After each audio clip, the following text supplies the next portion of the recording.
fowls in Osun State.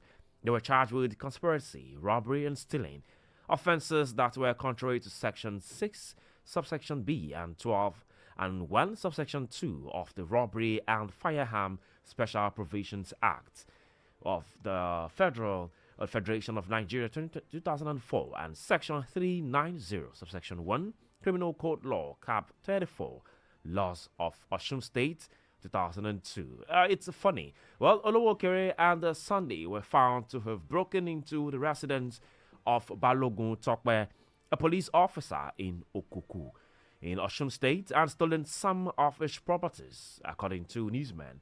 Well, with 6 witnesses, Osun Solicitor General Abiola Adewemimo led the prosecution to inform the court that Olowokere, who is then 17 years of age, and Sunday were seen around the officer's building on November 13, 2010, with a cutlass and a Dane gun. Well, putting more light into this, we have a barrister, a lawyer, who will definitely explain this to us. I mean, it sounds funny when we had in the news that a young man, was being sentenced to death because he stole a chicken, a fowl.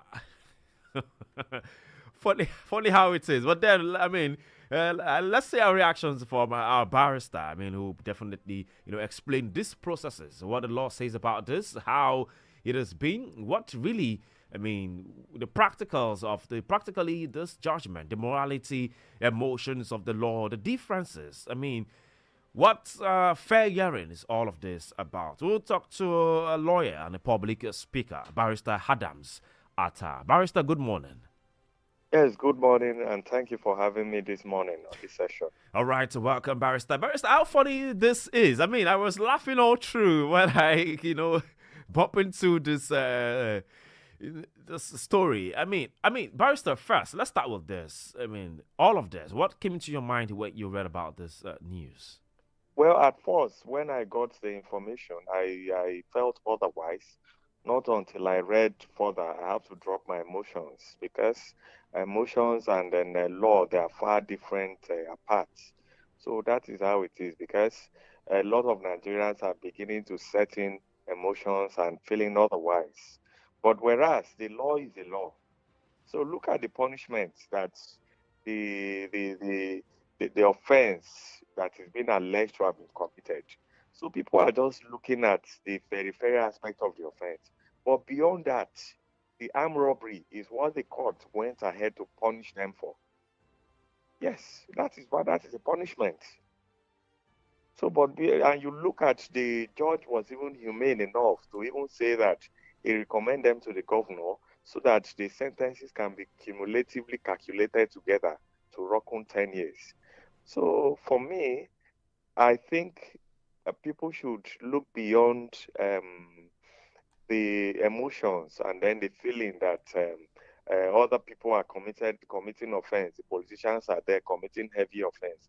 Why are you punishing these people? I mean, for a lesser yeah, that's the statement. I mean, why would somebody go? But let's look at the judgment. Death. I mean, for stealing a chicken, a fowl. Isn't that too harsh? Is that also part of the law? Stealing is stealing. Let me give you an example. Somebody who stole a car and then somebody who stole a chicken. That is stealing in this part of the country. Then in the north, is theft. So that is one. Then what about the offense of the armed robbery?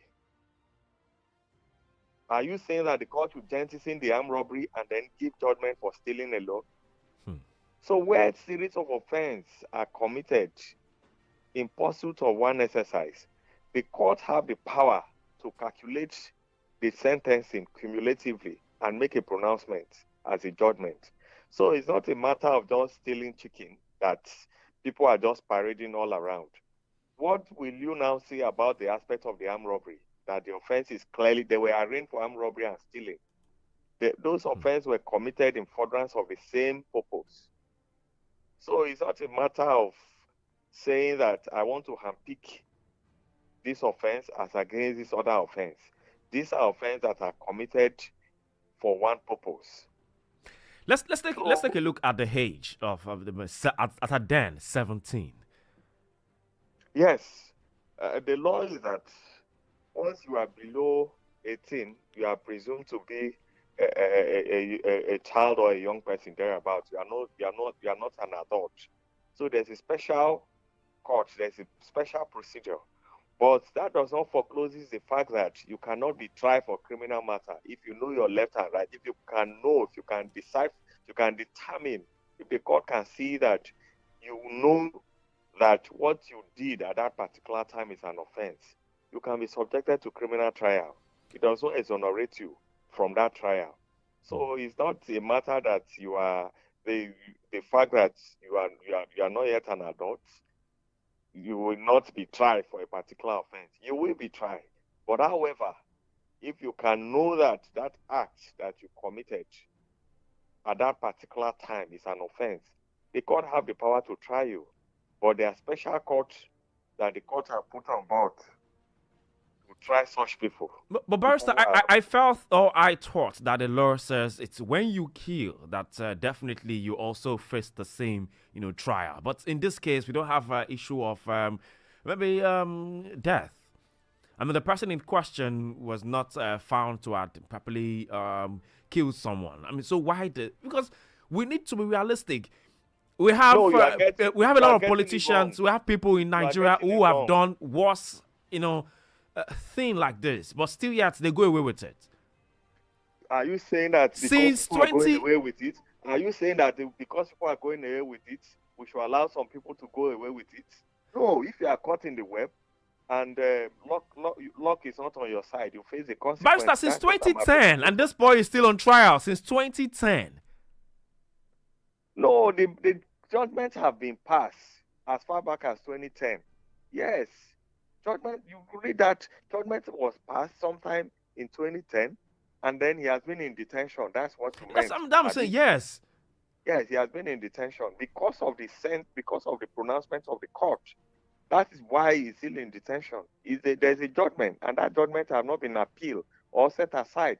So it subsists. No matter how bad. In the statement, Barrister, let me bring your attention. In the statement, they said that he had robbed one Alhaji Umani Oyewo in a house, stole broilers, eggs, keg of oils.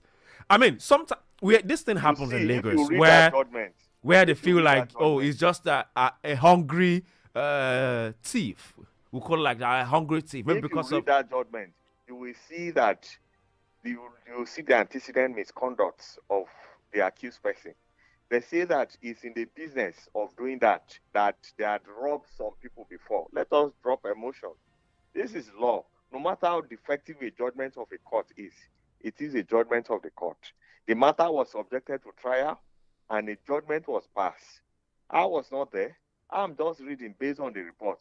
The report says that the accused person, the convicted person, is in the business of committing such act. They have robbed some people before. And then they came to rob this particular. Luck was not on their side this particular day. And then they were caught in the web. And then they were arraigned in court. And then the pronouncement was made. So whether or not, let me give you an example. Even an attempt is an offense. Whether the offense has been committed or not. If you attempt to commit an offense and you are caught in that process of that attempt, you are caught in the web. So it's not a matter of when the offense has been actually committed. Will you say, for example, offense of conspiracy now, people are conspiring to go and steal, and then you caught them in that process? Will you say that because they are still at the preliminary stage, they will not be charged to court? No, it will make the system so dangerous. You have to start curtailing it from the foundation, from the beginning. So the point I'm saying in essence is that whether we like it or not, an offense is an offense. So it's not enough for you to say, the offense has not been committed. They were caught